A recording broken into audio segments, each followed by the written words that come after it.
역시 여기 그 아들 기억을 하십니다. 그 아들 여호사밧이 대신하여 왕이 된 장면이 나오고요. 그 다음에 이제 한쪽 가로 3번 48페이지 나옵니다. 이탈 왕조의 부패입니다.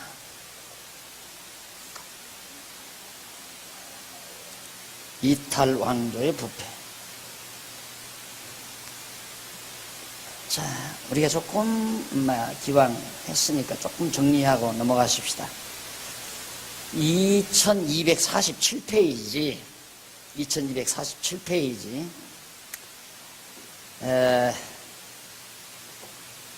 47페이지 그 이전 46페이지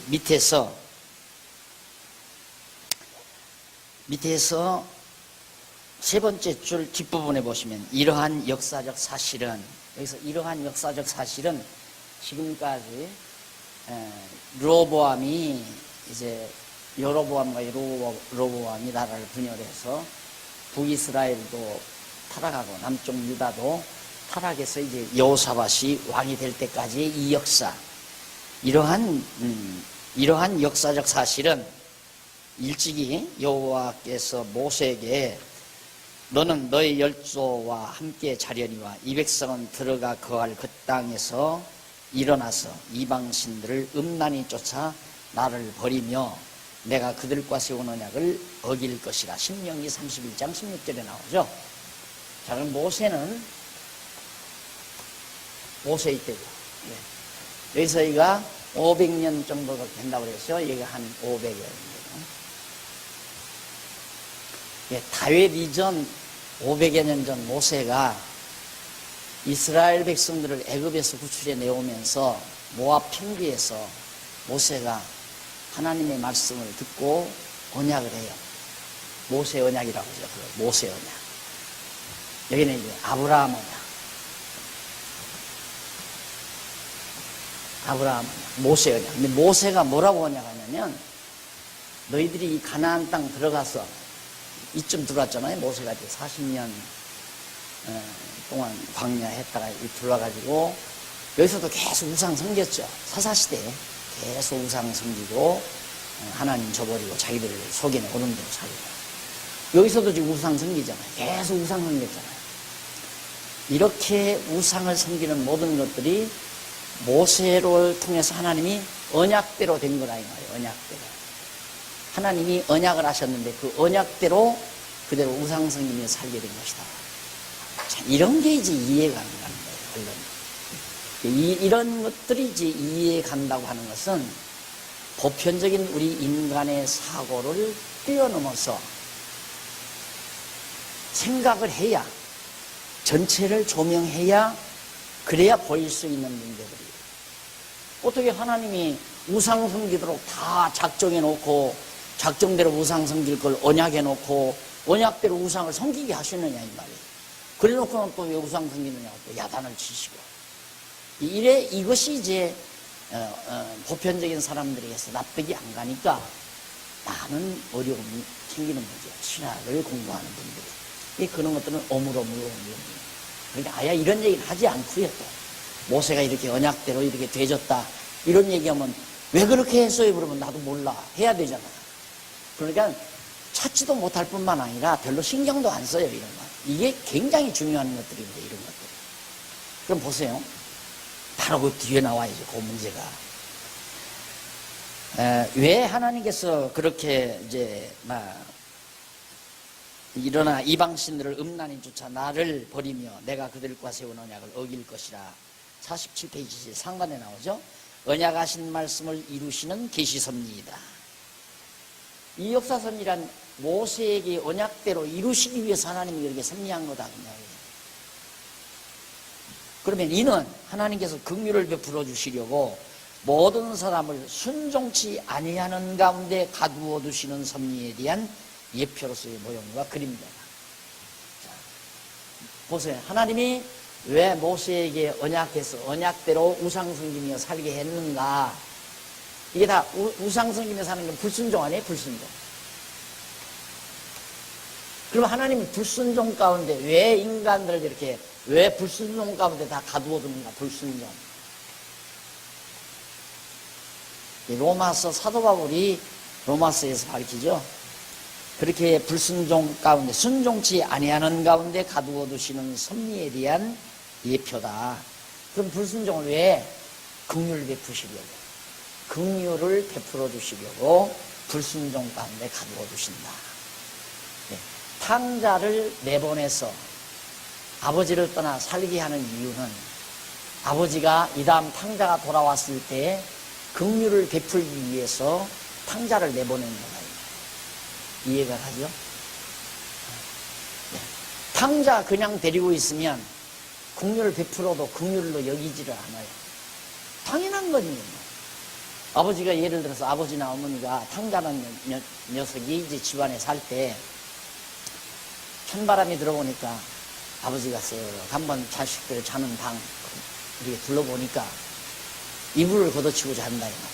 아버지가 가서 이불 다 덮어주고 따뜻하게 해주고 나옵니다.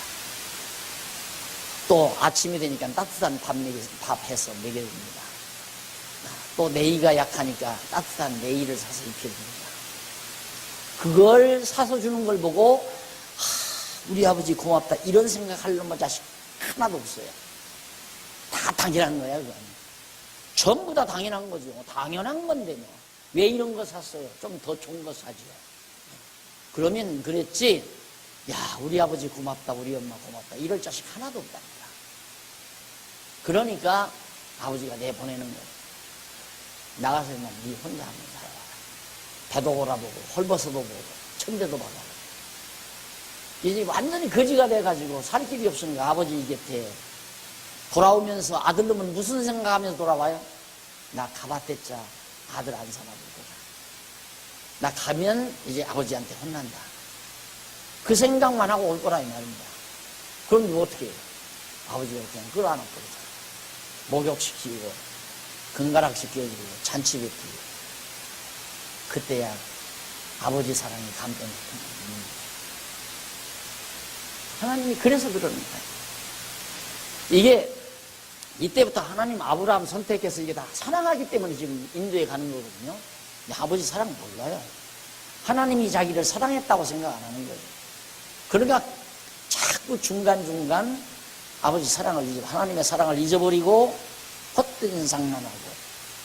그러니까 하나님께서 미리 벌써 다 우상 섬길 걸 언약해 놓고 그 언약대로 불순종하며 살도록 역사를 섭리하신 것이다. 이걸 내가 이렇게 설명하니까 박 목사는 하나님이 죄짓게 한다고 가르친다. 이단이다. 또 그러고 나가요. 무식한 사람들. 모르면 좀 가만히 있으면 좋죠. 그럼 내가 이단이고 바울이 이단이고 모세가 이단이고 다 이단입니까? 에? 하나님이 그렇게 하잖아요. 하나님이 불순종 가운데 가두어 놓잖아요. 하나님이 불순종 가운데 가두면 어느 항우장사가 불순종 안 하고 살 사람이 있어요? 다 불순종하고 살죠.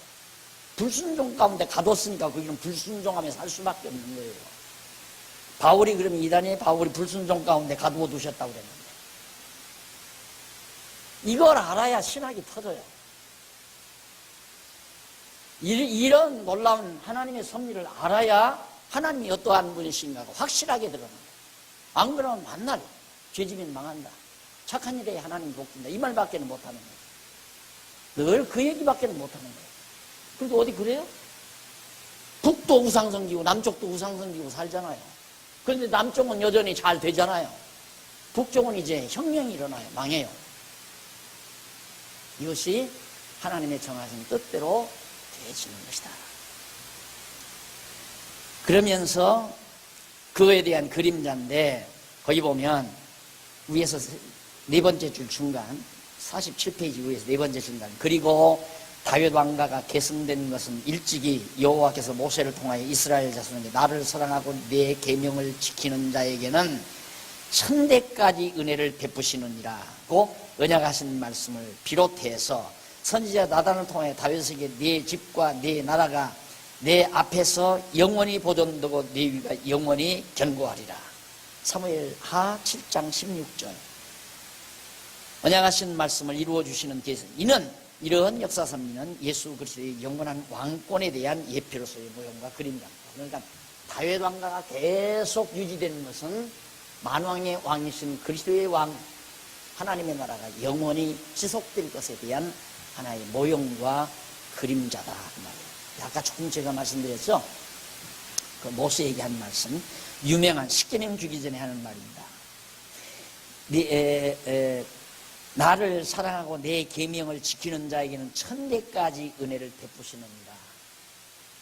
나를 미워하는 자는 3, 4대에 망하게 하고 나를 사랑하는 자는 수천 대에 이르게 한다. 그 말이에요. 그러면 보십시다. 사랑하는 자 수천 대, 1000대. 미워하는 자 3, 4대. 이게 말이 안 되는 거거든요. 그러니까 사랑하면 계속 사랑해야 돼요. 그렇죠?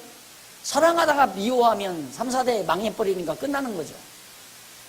또 한 번 사랑하면 중간에 죄를 져도 수천 대에 이뤄야 되잖아요. 말로 보면. 근데 이런 아이러니한 언어들을 우리는 보편적으로 그냥 넘어가는 거예요. 아, 하나님 사랑하면 수천 대 이루고 하나님 미워하면 3, 4대 만에 망한다. 그렇지. 하나님 사랑하면 수천 대 동안 복하고 산다. 그러나 하나님 미워하는 사람은 3, 4대 만에 망한다. 이렇게 단순하게 생각하지만, 자, 하나님 한번 예를 들어서 내가 하나님 사랑하고 살았다. 그러면 내 집안은 수천 대 영원토록 안 망하는 거예요. 그렇죠? 이 말대로 하면. 이 말대로 내가 지금 규정공 24대 손인데 수천 대라면 아직도 수만 년 수십만 년 동안 우리 집안이, 예를 들어서 내가 이제 하나님 사랑하고 살았다면 내 집안은 앞으로 수만 년 동안 복받고 사는 거예요. 이 말대로 하면. 그런데 하나님 미워하면 3, 4대 망한다. 3, 4대 망한다. 그러면 내 밑에 낳는 자식들이 하나님 미워하고 살 수 있잖아요. 하나님 떠나고 살 수 있단 말입니다. 그래서 그 사람 망하면 수천 대라는 말이 또 안 맞잖아요. 이것이 아이러니예요. 이게 어떻게 이루어지느냐 말입니다. 이게 도저히 불가능한 거예요. 미워하면 3, 4대 만에 망하고 사랑하면 수천 대 이른다는 말이, 이게 어디에 두고 하는 말이냐면 여기를 두고 하는 말이에요. 이게 두 가닥이 있어요. 사랑하는 자, 하나님을 사랑하는 자. 다윗이 하나님의 마음에 합한 자라고 그랬죠. 이 왕가는 수천 대 그냥 계속돼요. 수천 대. 언제까지? 영원토록.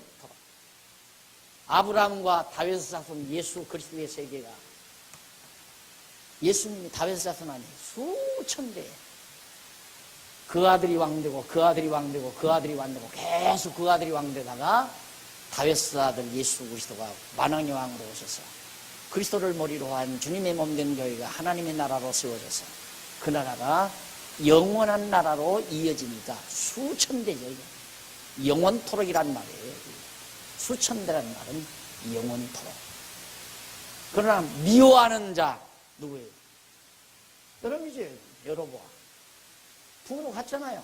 다윗 왕조를 떠나서 하나님 떠나가지고 가가지고 뭐 했다고 그랬죠? 여기 나오죠? 산당 짓고 우상 섬기고 제멋대로 제사장 세우고, 이것이 느바스 아들 여로보암의 길이다. 얼마나 미운 짓을 했습니까? 하나님 미워. 이 집구석은, 북쪽 이 집구석은 3, 4대 만에 꼭 다 망해요. 그리고 완전히 아시리아에 의해서 721년에 아시리아에서 북왕조는 다 패망하고 말아요. 바로 하나님을 사랑하는 자에는 수천 대 이루고 미워하는 자는 3, 4대 만에 망한다. 예언대로 그대로 이루어지잖아요. 하나님의 언약은 반드시 이루어져요. 반드시.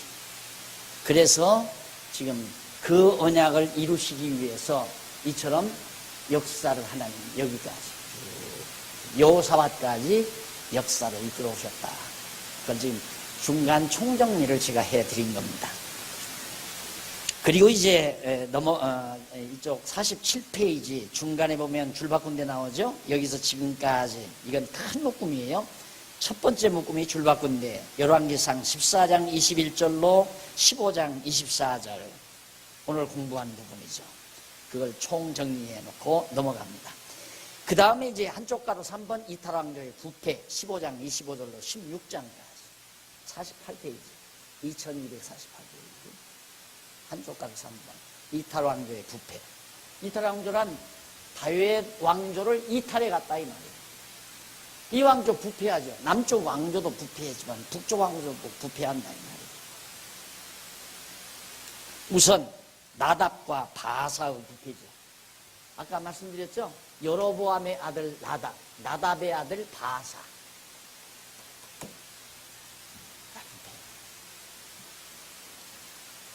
바사의 부패. 첫 번째로 15장 25절로 27절 49페이지. 나답이 여로보암의 길로 행하다가 피살을 당하여 죽습니다. 예언대로 됐죠?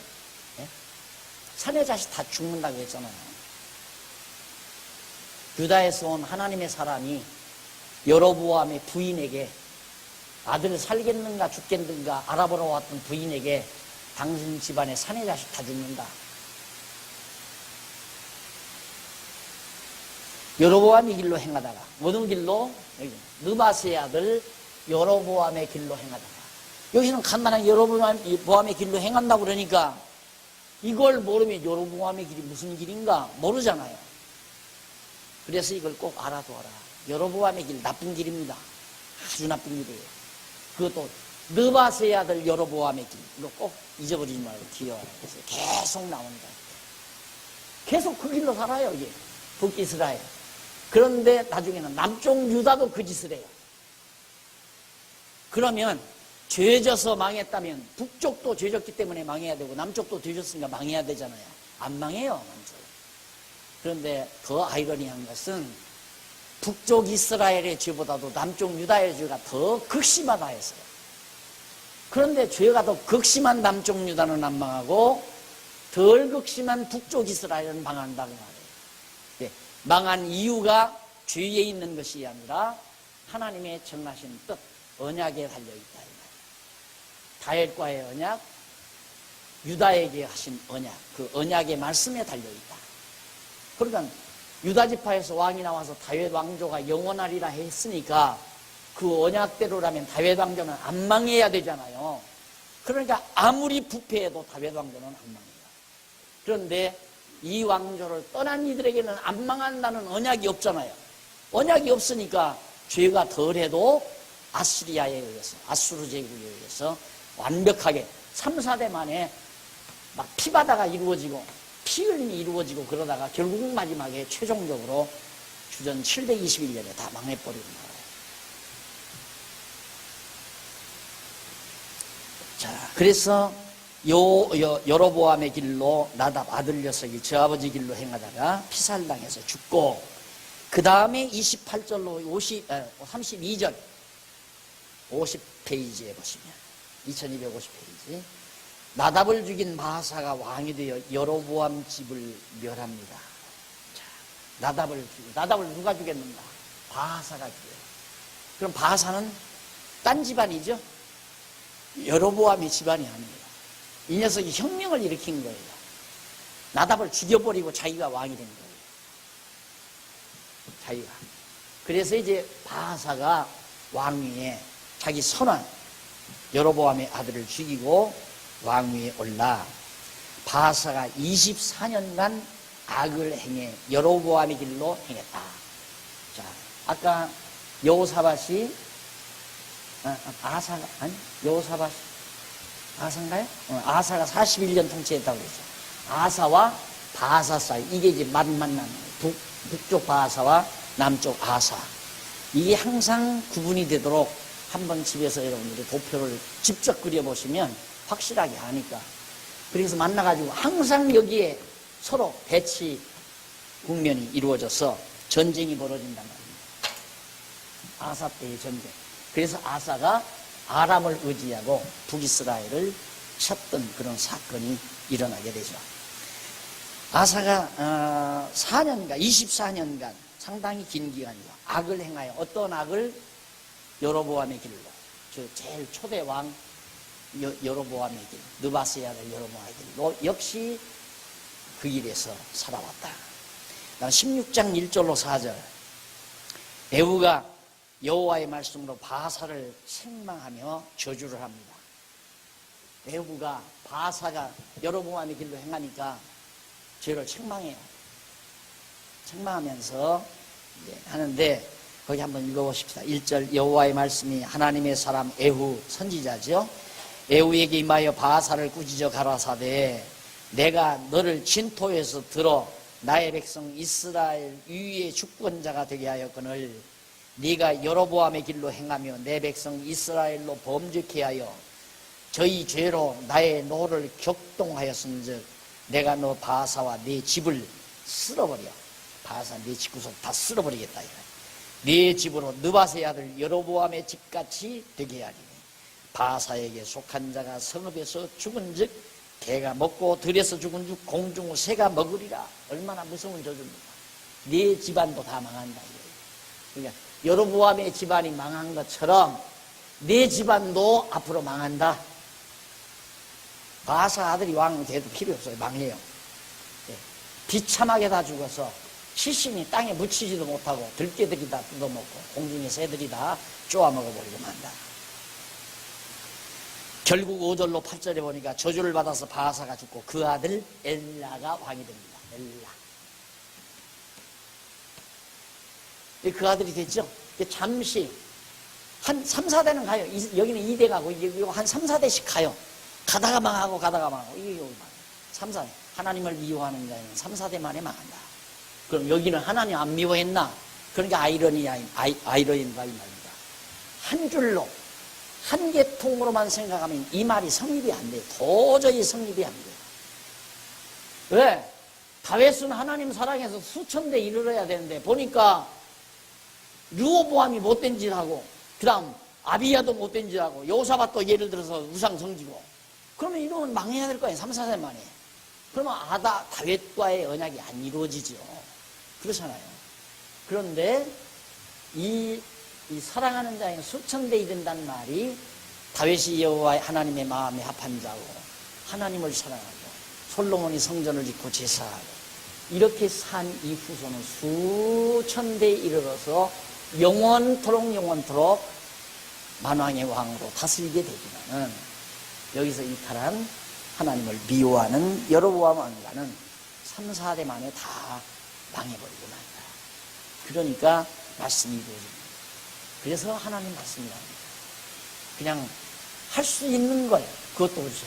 처녀가 잉태하여 아들을 낳으니 이름을 임마누엘이라 하리라. 그러면 메시아는 처녀가 나야 되고 그런데 반드시 다윗의 혈통이어야 돼요. 이게 어떻게 둘 다 이루어질 수 있어요? 처녀가 나면 혈통이 없는 거예요. 그렇죠? 처녀가 나는데 어떻게 혈통이 있어요? 그런데 다윗의 아들이어야 돼요. 다윗 자손이 돼야 돼요. 이것도 참 아이러니죠.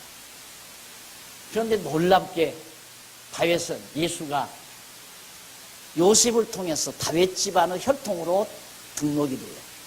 그래서 사실은 요셉의 아들이 아닌데도 법적으로 요셉의 아들이에요. 그러니까 다윗의 자손이 된 거죠, 예수가. 그리고 처녀가 나서요, 마리아가. 그렇기 때문에 예수가 메시아라는 게 너무 분명하죠. 나 같으면 그게 불가능하죠. 우선 처녀가 안 났으니까 불가능하고 처녀가 설령 났다 하더라도 내가 유다 자손이 아니니까 내가 다윗의 후손이 아니니까 메시아가 아니에요. 그래서 이렇게 도저히 안 될 수 있는 걸 되게 하시는 하나님, 이것도 그렇죠. 어떻게 수천 대 이루고 어떻게 3, 4대에 망해요. 둘 중에 하나는 안 돼요. 수천 대에 이르면 3, 4대 만에 망할 수가 없고 3, 4대에 망하면 수천 대에 이룰 수가 없고. 근데 성경에는 이런 문제들이 참 많아요. 그런데 그런 아이러니한 문제들이 하나님께서는 깨끗하게 다 이루어 가시기 때문에 성경의 그 오묘함이라는 것은 사람의 상상을 뛰어넘는다는 걸 알 수가 있어요. 그래서 저주를 받아 바사가 죽고 그 아들 엘라가 왕이 됩니다. 왕이 되고 그 다음 왕들과 아합의 부패 나옵니다. 자, 양쪽 가로 2번 2254페이지 양쪽 가로 2번. 왕들과 아합의 부패. 왕들이 엘라를 비롯한 아합, 여기에 이제 왕들이 나와요. 왕들이 나오고 아합이 타락이에요. 그것이 16장 9절로부터 34절까지 나오는데, 우선 9절로 14절에 보면 55페이지 보면 엘라와 그 집을 신복 장관인 시므리가 멸하고 왕이 됩니다. 자, 엘라와 그 집을 신복 장관이 엘라를 죽여버리고, 누가? 시므리라는 사람이 멸하고, 왜냐하면 아합 전에 시므리가 나와요. 시므리. 계속 혁명 사건이 일어나죠. 선왕 왕가 다 처치해버리고 다른 집안이 들어서 왕이 돼요. 다른 집안이 들어요. 그래서 3, 4대 만에 망하게 된다. 그 다음 군대 장관 오므리가 배반함으로 시므리가 자살하여 죽습니다. 자, 이 시므리도 자기가 왕이 되는데 자기가 데리고 있는 군대 장관 오므리라는 사람이 또 시므리를 배반해요. 여기 오므리가 또 나와요. 군대 장관이 배반해서 완전 시므리 왕을 배반하니까, 시므리는 배신당하고 나서 자칫 잘못하면 저놈의 칼에 죽게 생기니까 자기가 그냥 자살했어요. 그리고 21절로 28절, 오므리가 왕이 되어 여로보암의 길로 행하다가 죽습니다. 오므리가 왕이 돼가지고 역시 이것도 여로보암의 이 길로 행하다가 오므리가 죽고 역시 이제 아합이 왕이 되겠죠. 자, 그래서 16장 29절로 34절에 보면 이스라엘과 아합이 더욱 악을 행하여 노를 격발케 합니다. 아합은 오므리의 아들이죠. 오므리의 아들 아합이 이스라엘, 거기 29절에 나오잖아요. 59페이지 중간에 29절, 유다왕 아하사 제 38년에 아하사 이 왕이 된지 여호사밧이만큼 38년 되던 해에 아합이 왕이 됐다. 아하사 왕된 38년 만에. 아하사가 41년 동안 했으니까 아하사가 죽기 전 약 한 3년 전에 아합이 왕위에 올라앉게 된 겁니다. 이게 연대가 맞추기가 참 힘든 게 뭐냐면 날짜가 자세하게 안 나오고 연대만 나왔기 때문에 연대가 겹쳐가지고 연대대로 계산하면 안 맞는 수가 있어요. 그러니까 어떤 경우는 연대를 하나를 가지고 둘로 겹쳐 써야 되고, 어떤 경우는 이제 따로 써야 되고, 이런 경우가 있기 때문에 약간 연대는, 성경 연대는 1, 2년 차는 되게 있습니다. 어려워요. 정확하게 몇 년도라고 하는 게 1, 2년 차. 그걸 가지고 맞았다 틀렸다.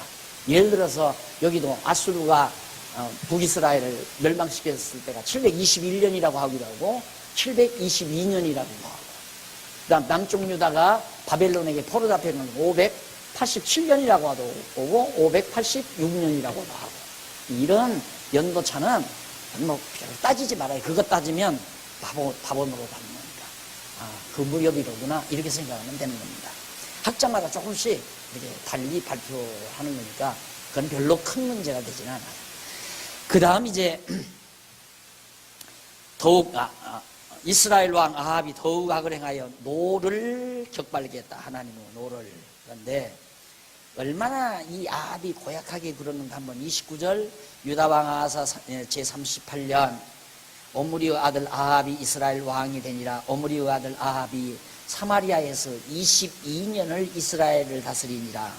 오므리의 아들 아합이 그 전 모든 사람보다 여호와 보시기에 악을 더욱 행하여, 최악의 아합 왕, 그러면 최악의 왕입니다. 북이스라엘의 최악의 왕. 전의 왕들보다 더 악하다고 했습니다.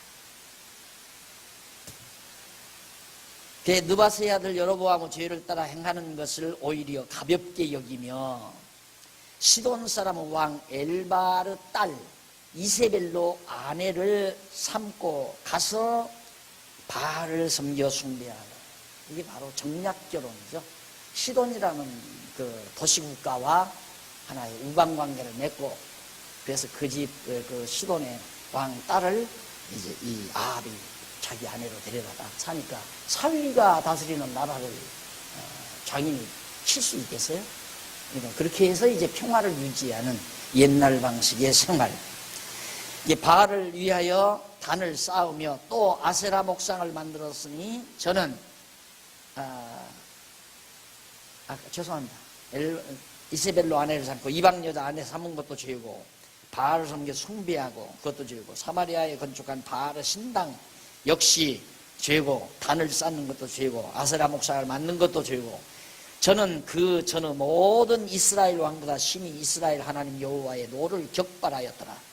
그 시대에 베델 사람 히엘이 여리고를 건축하였는데 저가 그 터를 쌓을 때 맏아들 아바람을 잃고 그 문을 세울 때에 말지 아들 수굽을 잃었으니 여호와께서 눈의 아들 여호수아로 하신 말씀과 같이 되었다. 여호수아가 이 무렵에 그러니까 모세 다음에 여호수아네요. 여호수아가 예언한 것이 아합 때 이루어졌다. 성경은 전부 그렇게 돼 있어요. 앞에서 언약하거나 예언이 뒤에 역사적으로 다 있어요. 그래서 성경이 쉽다는 얘기예요. 그걸 찾아서 보아야 성경이 바르게 보이지. 하나님이 영원한 때, 천지만물을 창조하기 전에 이 영원한 때 작정하신 뜻을 언약하시고 아브라함에게도 언약했잖아요. 언약. 계속 언약. 아브라함에게 언약, 야곱에게, 유다에게 언약, 모세에게 언약, 다윗에게 언약. 전부 이 언약된 것을 선지자들이 전부 예언을 하고 예언대로 다 이루어지고. 그러니까 하나님이 영원한 작정 속에서 정하신 뜻을 이루겠다고 약속을 하시고 약속대로 그 모든 역사를 섭리하심으로 하나님은 만사를 정해놓고 언약대로 이루어 가시는 전능자 여호와 하나님이시다. 이걸 깨달아 알고 경외케 하려는 거란 말입니다. 성경이 그렇게 복잡하고 어려운 게 아니에요. 아주 간단하고 분명하단 말입니다. 어떤 역사든지 다 마찬가지예요. 전부가 다 언약을 이루시는 하나님의 역사입니다. 그럼 언약을 왜 이루시는가? 하나님이 언약대로 여호와라는 것을 깨달아 알게 하기 위한 거예요. 여호와를 깨달아 아는 것이 지혜의 근본이고 지혜의 근본이신 여호와 하나님을 알고 경외하며 사는 것이 지혜로운 삶이에요. 그래서 지금 여러분들이 지금 계속해서 그걸 확인하는 것뿐이에요. 정말로 그랬나? 전부 하나님의 모든 역사. 그러니까 예수 메시아 보낸다고 언약하신 그 언약이 그대로 언약대로 예수가 온 거고 또 예수님의 언약대로 역사가 지금 신약시대 역사가 계속해서 이루어져 가고 있는 거고 그건 다 만사가 하나님의 정하신 뜻에 따라서.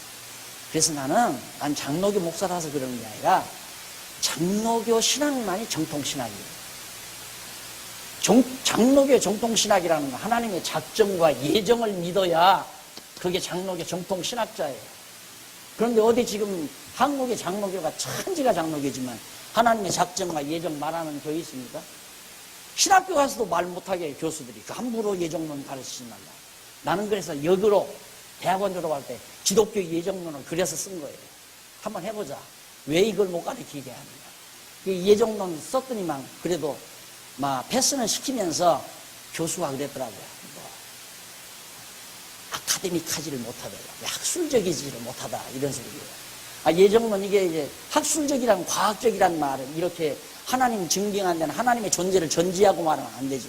과학적인 어떤 근거를 제시하고 다 해야 하는데 하나님의 존재라고 하는 건 성경 이유에서밖에는 확인할 수가 없는데 어떻게 예정론을 과학적인 방법으로 증거를 해요.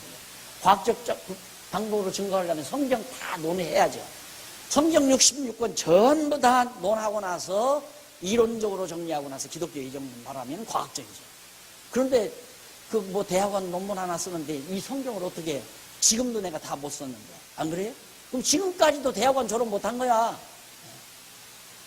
예정론 말하지 않고 작정론 말하면 장로교 아니에요. 장로교 신학교 가서 처음 신론 딱 나오면 신의 사역 하면 벌써 하나님의 작정 그 다음 두 번째 예정 나오잖아요. 이게 신학의 출발이란 말입니다. 그런데 그걸 오늘날 신학교에서 다 묵살시켜버리고 학생들에게 가르치지도 않고 안 배웠으니까 또 목사님들은 교회 나와서 작정, 예정 안 가르치고, 그러니까 뭐 장로교나 순복음이나 성결교나 감리교나 다 쳐다보고 다. 그게 그거야. 다 똑같아. 잘하면 복 받고 못하면 저주 받고. 죄 지면 지옥 가고 착한 일 하면서 천국 가고. 그건 그리스 신화에서나 나오는 얘기지 성경은 아니잖아요.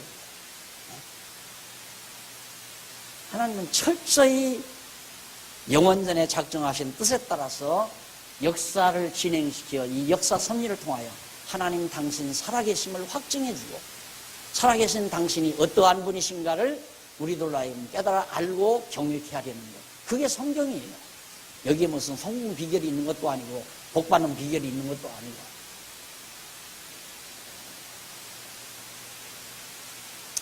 자, 그 다음 북왕조에 대한 교훈이 나옵니다. 북왕조 여기까지 15무리까지 나왔잖아요. 그리고 아합까지 여기서 이 북왕조 지금까지 여기에 대한 교훈이 아합 시대 열왕기상 17장에서부터 왕하 열왕기하 8장 15절까지 아주 긴 기간 여기가 아합 왕의 사건이 주로 나옵니다. 그래서 뭘로 교훈하는가? 표적으로 교훈해요. 표적.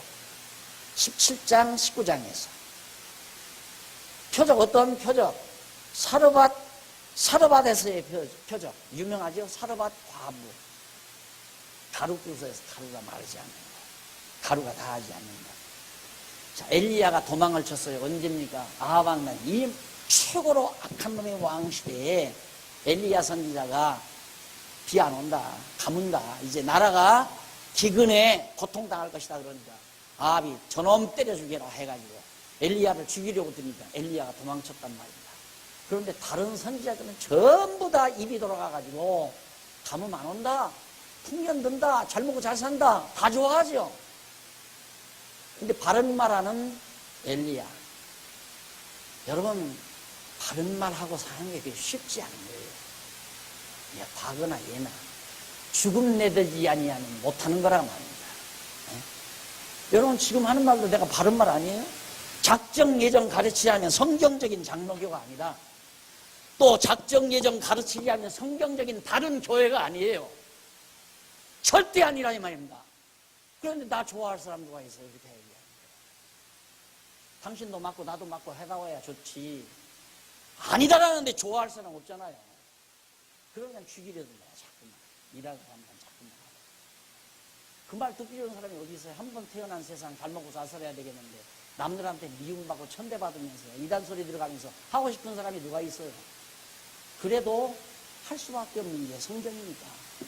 그래서 하는 거지. 내가 영심리에서 하는 것도 아니고 내가 알아보니까 틀림없는데 너무도 분명한데 이게 다 성경인데 왜 이렇게 안 가르치느냐 이 말이지. 그런데 사람들은 다 자기 귀에 좋은 대로 다 바울이 얘기한 대로 자기 귀 즐겁게 하는 대로 다 좋아하니까 그걸 다 좋아하잖아요. 그래서 사르밧 과부의 표적도 마찬가지입니다. 엘리야가 우로 이슬이나 비가 없다고 예언하고 그리 시내로 도망가요. 시냇가로 도망을 갔는데 8절로 16절 엘리야가 사르밧 과부에게 접대를 받고 표적을 행합니다. 거기에 가서 있다가 보니까 먹을 게 없잖아요. 근데 어떤 과부 하나가 살고 있는데 가보니까 과부 집에서 접대를 해줬어요. 근데 그릇에 자꾸만 식량이 자꾸 말라가는 거예요. 그 놀랍게 퍼내면 또 나오고 퍼내면 또 나오고 곡식, 양식, 가루가 그런 놀라운 표적이 이제 거기 8절로 16절 사이에서 나오는 내용이 여러분 그거 많이 들으셨을 겁니다. 기름병에도 기름이 느리고요. 한번 읽어볼까요? 자 11절 한번 보십시다. 저가 가지러 갈 때에 엘리야가 저를 불러 가로되 청컨대 내 손에 떡 한 조각을 내게로 가져오라. 저가 가로되 당신은 하나님 여호와의 사심을 가리켜 맹세하노니 나는 떡이 없고 다만 통에 가루 한 움큼과 병에 기름 조금뿐이라. 내가 나무가지 두어 개를 주워다가 나와 내 아들을 위하여 음식을 만들어 먹고 이제 그 후에는 굶어 죽으려고 한다 이 말이에요. 13절 엘리야가 저에게 이르되 두려워 말고 가서 네 말대로 하려니와 먼저 그것으로 나를 위하여 작은 떡 하나를 만들어 내게로 가져오고 그 위에 너와 네 아들을 위하여 만들라. 이스라엘 하나님 여호와의 말씀이 나 여호와가 비를 지면에 내리는 날까지 그 통이 가루는 다하지 아니하고 그 병의 기름은 없어지지 아니하리라 하였느니라. 자 보세요. 엘리야가 실제로 가뭄이 온다, 비가 오지 않는다 그렇게 예언은 했어도 혼자서 그러다가 지금 도망갔단 말입니다. 아방이 무서워서. 그러면 하나님이 엘리야를 힘있게 하는 방법은 다른 거 없어요. 어떤 표적을 보여줘야지. 그러니까 가난뱅이 그 과부 여인을 만나게 한 거예요. 만나게 해서 좀 도움을 받으니까 떡 하나를 좀 얻어 먹으려고 하니까 없다 그거예요. 가루 한 움큼밖에 없는데 그걸로 떡 만들어 먹고 우리 두 아들하고 죽으려고 합니다. 근데 하나님께서 엘리야에게 벌써 이미 말씀을 주었어요. 그 여인 그걸로 떡 만들어 놓은 이 비가 올 때까지 그 가루 그릇이 마르지 않는다. 하나님의 약속을 듣고 그대로 엘리야가 예언을 한 거예요. 그러니까 계속 그게 나오는 거예요. 자, 이걸 보고 여러분 주의 종 적대자라면 잘 먹고 잘 삽니다. 그 눈에는 그것밖에 안 보이는 거죠. 그렇잖아요. 산업할도하고 보십시오. 마지막까지 주의 종 접대한 것 때문에 복을 받은 겁니다. 이렇게 가르친다 이 말입니다. 그러니까 아전인수지. 아전인수. 그러니 내가 이렇게 바른 말을 해주니까 듣기 싫죠. 듣기 싫어요. 안 그래요? 그게 아니잖아요. 지금 엘리야로 하여금 반드시 내가 너로 하여금 예언하게 한 대로 가뭄이 온다. 우루가 내리지 않고 한동안 3년 6개월 동안 비 오지 않는다. 하나님이 하라고 해서 했지만은 아방이 무서워가지고 도망갔단 말입니다. 그러면 엘리야도 사람이에요? 도망가서 진짜로 정말 비가 올 건지 안 올 건지 나도 그냥 내가 잘못했다고 하고 도망가 버릴까, 가서 아방에 엎드려 버릴까, 이런 생각도 나고 저런 생각도 나고 그럴 거 아닙니까? 그러나 어차피 하나님께서 엘리야를 쓰셨기 때문에 엘리야는 당분간 먹여 살리셔야지 하나님께서. 그래서 그런 표적을 통해서 엘리야를 먹여 살림으로 엘리야가 예언한 말씀이 반드시 이루어진다는 표적으로 그런 표적을 행하게 한 거지, 주의 종 접대자라면 잘 먹고 잘 산다는 교훈하기 위해서 가르치는 게 아니란 말입니다.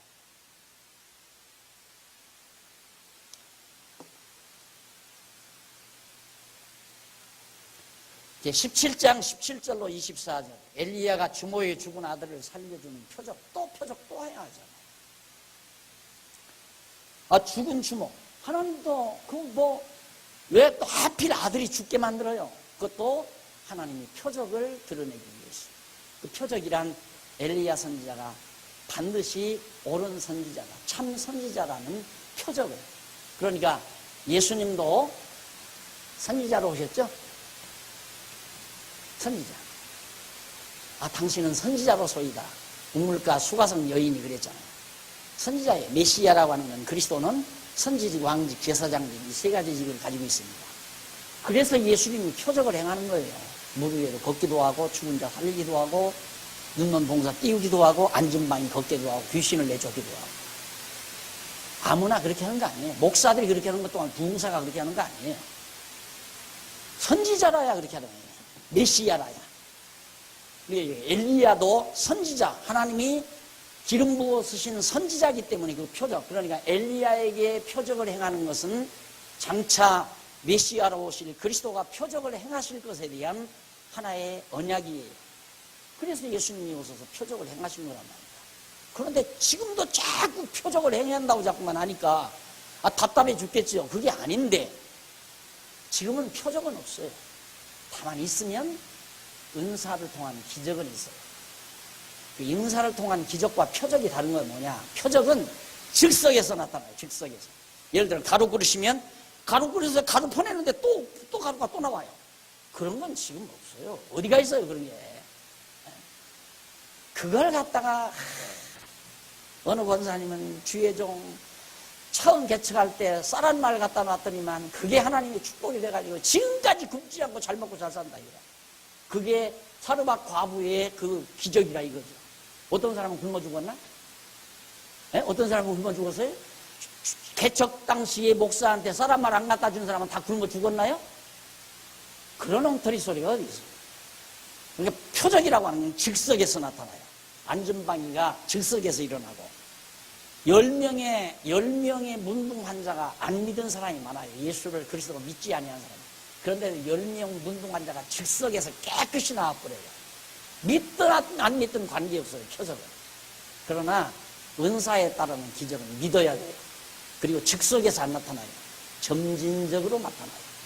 예를 들어서 어느 분이 위암이 걸렸다. 기도를 합니다. 반드시 믿어야 돼요. 하나님이 내 위암을 고쳐준다는 걸 믿어야 돼요. 본인이 믿어야 돼요. 안 믿으면 필요 없어요. 믿고 또 기도하는 사람도 믿고 기도를 해도 어떤 사람은 낫고 어떤 사람은 안 낫고 그러는 거예요. 나을 수 있어요. 나을 수. 그게 은사라는 거예요. 심리의 은사. 그건 점진적으로 나는 거지. 금방 눈 깜깜한 사람이 주의 이름으로 명하나님 눈을 뜰지어다 그런다고 해서 눈먼 봉사가 눈 떡, 신봉사 눈 뜨듯이 떠가지고 환하게 보고 그런 건 없어요. 죽은 자가 나사렛 예수 그리스도 이름으로 명하나님 일어나라 하면 즉석 일어나. 그건 표적이고 그건 기적이 아니에요. 그건 은사가 아니에요. 우리는 못 살려내요. 절대. 안전마귀도 못 일으켜요. 귀머거리 봉사 절대 못한다 이 말이에요. 예, 그건 다 선지자이신 그리스도가 예수가 그리스도이심을 증거하기 위한 표적이죠. 엘리야가 가로그릇이나 죽은 아이들을 살린 것 역시 엘리야가 참 선지자임을 드러내는 하나의 표적적 사건이다 라는 얘기입니다. 그 다음 넘어가서 아합에게 또 표적을 아합에게 표적을 행해요. 두 번째 18장 아합에게 어떤 표적이 18장 1절 6절에 보니까 엘리야가 비를 내리실 약속을 받고 아합 왕에로 갑니다. 엘리야가 숨어 있다가 하나님께서 야 이제 내가 비를 내리겠다 그 약속 받고 엘리야가 이제 아합 왕에게 갔어요. 가니까 아합 왕은 아 너 이놈 잘 왔다 그럴 거 아닙니까? 7절로 15절 74페이지 엘리야가 국내 대신 오바댜를 통해 아합 왕을 만나러 갑니다. 엘리야가 그 국내 대신 오바댜라는 사람이 있는데 그 사람을 통해 나 아합 왕 좀 만나게 해달라. 하나님께로부터 말씀이 왔다. 비가 온다고 그런다. 좀 만나게 해달라. 그래서 소개를 받아가지고 아합 왕을 만나서 책망하고 선지자를 모으라고 합니다.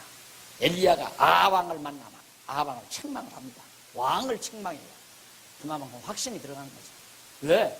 하나님이 자기와 함께 한다는 거 엘리야가 이제 확실히 깨달았잖아요. 표적들을 통해서도 그렇고 분명하단 말입니다. 그러니까 왕 두려울 게 뭐 있어요? 가서 막 왕을 책망을 하고 선지자 모아봐라. 정인 안 믿어지거나 당신이 인정하는 선지자 다 모아봐라. 그래서 엘리야가 제사로서 바알 선지자들과 대결 기도 약속을 합니다. 그 당신들이 이 아합 왕은 좀 여로보암의 길로 행하면서 바알 신을 섬기니까 바알 신을 섬기는 선지자들이 있잖아요. 그 사람들 다 모으니까 엄청 몇백 명 된다 이 말입니다. 그럼 대결하자. 나 혼자하고 한번 대결해보자. 그렇게 해서 대결할 걸 약속을 하고 25절로 29절 바알 선지자들이 쌓은 제단에는 아무 응답이 없어요. 갈멜산 위에다가 제단을 다 쌌어요. 나무를 잔뜩 갖다가 제단을 쌓고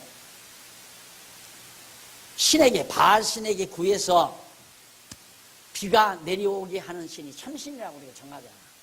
약속을 하고 먼저 이제 바알 신 선지자들이 수백 명이 제단을 쌓고 막 거기서 막 춤을 추고 막 온종일 몸을 막 찢어가면서 이방신 선지자들은 다 그런 겁니다. 난리를 쳤단 말입니다. 그런데 구름 한 점도 안 나타나는 거예요. 구름 한 점. 야, 너희 신 잠듣는가 보다 더 크게 해라, 더 크게 해라. 나중에 포기해버렸어요. 그러면 이제 내 차례다. 야, 마음대로 해라. 이게 나무로 갖다가 다 싸놓고 뺑뺑 둘러 물구덩이를 타고 물을 갖다가 잔뜩 나무 위에다가 쏟아 부었어요. 그러니까 양쪽에 물이 철렁철렁하지. 그 구덩이. 엘리야가 하나님 앞에 기도를 했습니다. 저쪽 하늘에 산 언덕에 있습니다. 검은 구름이 떠오르고 있어요. 막 비가 쏟아지기 시작합니다. 바알 선지자들이 그만 주랑냉을 칩니다. 저놈들 다 잡아가지고 그날의 대승리를 엘리야가 거두게 됩니다. 이걸 보고 또 날가 먹었을 때 여의도 광장에 모여서 하나님께 기도하자. 엘리야의 기도를 들어주신 하나님 우리 기도를 들어준다. 그러면 천지가 선지자죠. 지금은 선지자 없어요. 성경 가리키는 교사만 있을 뿐이에요. 목사라는 게 성경 가리키는 교사란 말이에요. 선지자도 아니고 제사장도 아니고 왕도 아니에요. 목사는 성경 교사지. 선생. 성경 가리키는 선생. 그런데 무슨 표적이 나타나요? 표적은 있어요. 그러니까 옛날 무당 시대에, 무속 시대에 기우제 드리는 거나 똑같은 거죠. 기독교가 그런 짓이나 하고 있으니까 천박하게 되는 거죠. 기독교는 가장 고상한 종교예요. 유교도 불교도 능가할 수 없는 아주 특별히 아주 우월한 무엇과도 비교가 안 되는 가장 고상한 오죽하면 바울이 미쳤으려고 기독교 진리.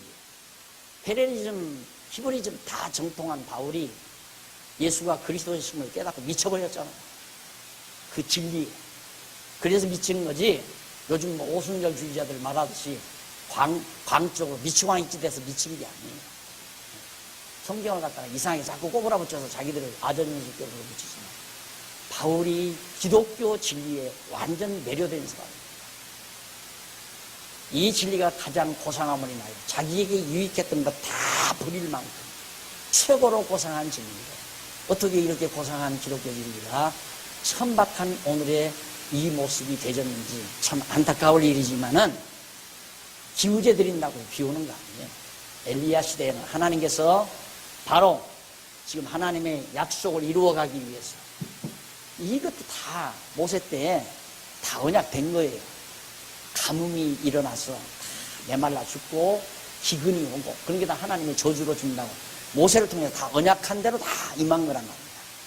그 엘리야를 통해서 하나님께서 비 오게 하니까 비가 왔잖아요. 불로 응답돼서 승리를 거두고 말았습니다. 자, 그리고 나서 18장 41절로 46절에 보면 여호와께서 엘리야가 엎드려 기다리는 비를 듬뿍 내려주게 됐습니다. 자, 그 다음에 이제 19장에 보면 엘리야가 다시 또 피신을 해요. 엘리야가 왜 피신을 하는가? 19장 1절로부터 8절에 보면 85페이지 나오죠. 이세벨이 죽이려 함으로 엘리야가 호렙으로 피신을 합니다. 옳은 말 하면 언제나 도전을 받는다. 그래서 하나님의 사람들은 대우받으면 조심을 해요. 세상으로부터 인정받을 때 반성을 할 필요가 있어요. 내가 얼마나 세상과 야합을 했기에 세상이 나를 인정하는가. 엊그저께 어느 후배가 목사님 잘렸어요. 대학에서 잘린 거예요. 대학 강의 다 잘린 거예요. 그래서 옆에 목사님은 박수 칩시다. 그 말은 왜 그러니까 가서 바른 말 했으면 잘려야지. 어디 밥 벌어 먹겠다고 우물우물우물 하니까 밥을 그동안 준 거지. 가서 바른 소리 했으면 벌써 잘렸죠. 잘렸다기에 박수 친 거예요. 생각이 다르죠? 바른 소리하고 불모들은 상하요. 천대박아 보고 바른 말 가르치고. 기독교 대학인데 거기 가서 성경대로 자꾸 가르치니까 여파가 있을 거 아니에요. 학생들이 자꾸 학생들이 이제 막 동요하고. 그 학교는 완전히 오순절이나 비슷하다는 거예요. 맨날 모여서 기도한다고 난리를 치고 이러고 합니다. 그러니까 바르게 가르치니까 벌써 정보 알았을 거 아니에요. 왜 잘랐느냐고 그 강의 시켰다가 자르는 게 쉬운 거 아니거든요. 잘랐느냐 물으니까 괜히 미워서 잘랐다고 그러더라고요. 어쩐지 밉던데. 맞아요. 썩은 사회에서는 미움받는 자가 정상이에요. 썩어진 사회에서 제대로 된 사회에서는 존경을 받아야 되지만 썩어 문드러진 사회에서는 미움받아야 정상이에요. 이세벨 이 여자, 시돈에서 데려온 여자, 이방 여자 아니에요? 왕의 딸 데려다가 하는데, 이게 얼마나 또 욕심이 많은지, 왕궁 앞에 포도밭이 하나 있어요. 포도밭이, 남의 포도밭이야. 저걸 뺏어가지고 저기다 정원을 만들었으면 좋겠다 생각을 한 거예요, 이 여자가. 그래가지고 그 짓을 하니까 엘리야가 그거 가만 놔두면 안 되죠. 어떻게 남의 걸 뺏어요? 하나님께서 기업을 주니까 어떻게 뺏느냐. 그러니까 엘리야 죽이려고 드는 거예요. 그러니까 엘리야가 피신을 한 겁니다. 19장 9절로 14절 엘리야가 여호와의 질문에 알고 있는 대로 답변을 합니다. 엘리야가 여호와의 질문에 알고 있는 대로 답변을 하는 내용인데, 엘리야가 그곳 굴에 들어가 거기서 유하더니 피신해서 여호와의 말씀이 저에게 임하여 이르되, 엘리야야 네가 어찌하여 여기 있느냐. 왜? 저가 대답하되, 내가 만군의 여호와 하나님을 위하여 열심히 득심하오니 이는 이스라엘 자손이 주의 언약을 버리고 주의 단을 헐며 칼로 주의 선지자들을 죽였음이오며 오직 나만 남았거늘 저희가 내 생명을 찾아 취하려 하나이다. 나 혼자 남아서 저 사람들이 날 죽이려고 듭니다. 참 외롭죠? 외로워요. 인간적으로는 외롭죠. 엘리야도 진리에 대한 확증이 없으면 어찌 그렇게 살겠어요. 적당히 너 좋고 나 좋자. 그리고 해가면서 형님 동생 하면서 살아야 세 사람 부드럽게 사는다. 종교는 그런 거예요. 신앙은 그런 거예요. 하나님과의 관계는 그렇게 살면 안 된다. 혼자라도 오르면 해야 한다. 죽이는 한이 있다 할지라도, 죽는 한이 있다 할지라도 오르면 해야 된다.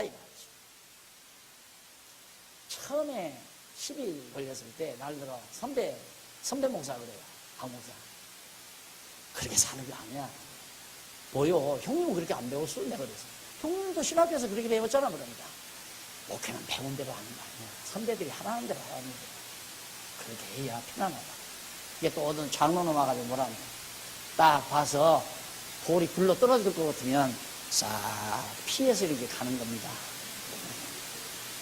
뭘 그렇게 고집을 쓰냐 이거야. 나는 목사일 안 하면 안 했지. 그렇게는 안 하고.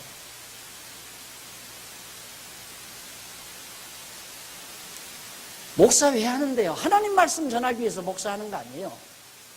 자기 성공하기 위해서 목사하는 거예요? 성경이 하나님 말씀인데 성경이 무슨 말을 했는가를 모르는 사람들에게 가르쳐주기 위해서 목사하는 거죠.